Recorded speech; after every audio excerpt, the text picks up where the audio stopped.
এ যেন রূপকথার গল্পের মতো। হামজা সুমিতের লাল সবুজের দল খেলবে ইউরোপের ছোট্ট দেশ সান মারিনোতে। আগামী ৫ জুন প্রথমবার বাংলাদেশ দল খেলবে ইউরোপে।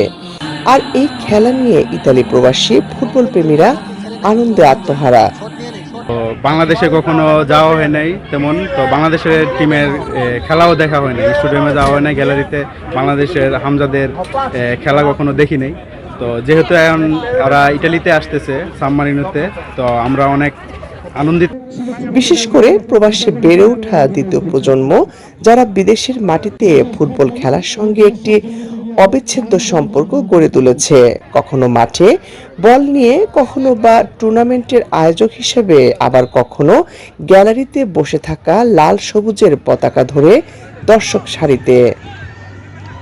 বাংলাদেশ সান মারিনো থেকে র্যাঙ্কিংয়ে অনেক এগিয়ে আছে। সো আমরা আশাবাদী এবং প্রত্যাশা করতে পারি সান মারিনোর সাথে এই ফ্রেন্ডলি ম্যাচে আমাদের ভালো একটি রেজাল্ট হবে এবং আমরা জয় নিয়ে মাঠ ছাড়তে পারবো। যেন আগে আমরা ছোটকালে বাংলাদেশ টিমটাকে আমরা টিভিতে দেখতাম, এখন আমরা মাঠে দেখবো, সামনে বসে দেখবো। এটা আমাদের জন্য অনেক একটা উৎসাহময় কারণ হতে যাচ্ছে। এই সময় দেশের ফুটবলকে আরো এগিয়ে নিতে প্রবাসে ফুটবল খেলার মেধা ও প্রতিভার স্বাক্ষর রাখা বাংলাদেশি বংশোদ্ভূত খেলোয়াড়দের অন্তর্ভুক্তি ও তাদের পরিচর্যার মাধ্যমে গড়ে তোলার প্রতি বাফুফের দৃষ্টি আকর্ষণ করেন প্রবাসীরা।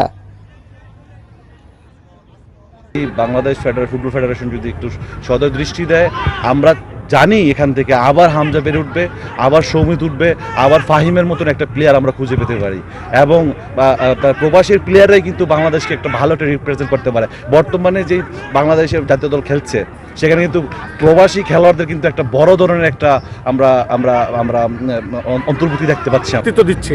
এখন যদি এই বিদেশের মাটিতে যে সকল তরুণ ফুটবলাররা খেলছে এবং খেলার প্রতি আগ্রহ আছে, এটা যদি বাংলাদেশ ফুটবল ফেডারেশন তথা বিভিন্ন দূতাবাসগুলো যদি এগুলাকে একটু পরিচর্যা করে কিংবা এগুলাকে ফুটবল ফেডারেশনের আওতাধীন করতে পারে, বাংলাদেশ ফুটবল আর অনেক দূর এগিয়ে যাবে। লাবণ্য চৌধুরী, ৭১ ইতালি।